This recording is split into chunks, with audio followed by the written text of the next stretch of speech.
안녕하십니까. 트레이드 포커스 박은희입니다. 트레이드 포커스는 한국무역협회에서 발간되는 연구 보고서를 바탕으로 국내외 무역 관련 최신 이슈와 동향을 살펴보는 무역 전문 영상 리포트입니다. 국내외 무역시장 정보를 전해드리는 트레이드 포커스. 오늘은 베이비붐 세대 은퇴로 인한 산업 현장의 숙련 단절 문제에 대해 알아보겠습니다. 베이비붐 세대란 전후에 태어난 사람을 뜻합니다. 한국의 경우에는 55년에서 63년 사이에 태어난 약 900만 명이 해당하는데요. 이 베이비붐 세대의 대부분이 향후 10년에 걸쳐 주된 일자리에서 은퇴할 것으로 예상됨에 따라 생산직을 중심으로 한 숙련 단절 우려가 제기되고 있습니다. 특히 생산직 중 제조업을 중심으로 숙련 단절의 가능성을 분석한 결과 경공업 부문에서 고령화가 심각한 것으로 나타났는데요. 목재와 종기, 가구, 음료 등의 경공업 분야에서 고령화가 빠르게 진행되고 있었습니다. 또한 보고서는 50세 이상에 해당하는 준고령층 취업자 대비 15세에서 29세의 청년층 비율을 조사했는데요. 산업에 따라 다른 양상을 보였습니다. 전자부품의 경우 2008년 준고령층 한 명당 청년층 수가 3.04명이었던 것이 2012년에는 4.92명으로 증가했습니다. 반면 목재와 나무 제품의 경우 준고령층 한 명당 청년층 수가 2008년 0.14명에서 2012년에는 0.02명으로 급감했습니다. 이는 목재와 의류, 섬유, 식료품 등의 경공업 분야에서 청년층의 생산직 기피로 인한 숙련 단절의 가능성이 높다는 것을 의미합니다.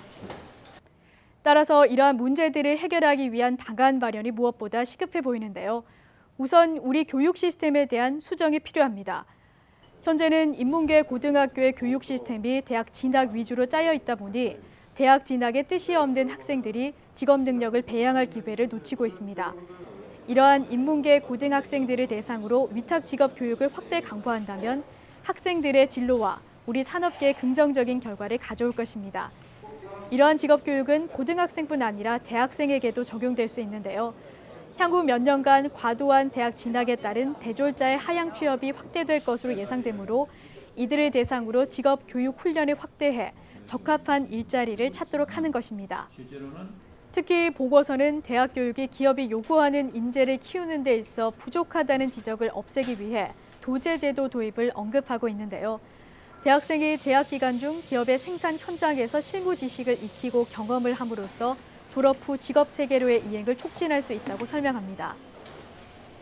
앞서 살펴본 직업 교육 외에도 베이비붐 세대의 숙련을 전승하는 시스템 구축도 함께 이뤄진다면 더 효과적일 것입니다.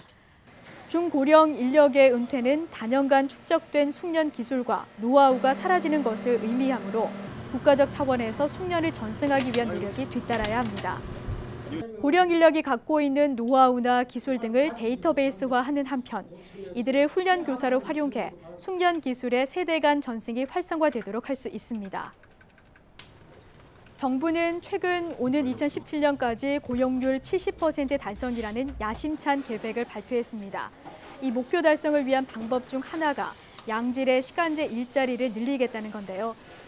이런 양질의 시간제 일자리에 기존 고령 생산직 인력을 투입한다면 기업의 인건비 부담을 줄이면서 근로자의 고용 안정이 이루어지는 방안이 될 수 있기에 근로 시스템에 대한 개편도 고려해 봐야 할 것입니다. 오늘 준비한 소식은 여기까지입니다. 자세한 내용은 한국무역협회 홈페이지와 모바일 앱 스마트 키타를 통해 확인하실 수 있습니다. 지금까지 트레이드 포커스 박은희였습니다. 고맙습니다.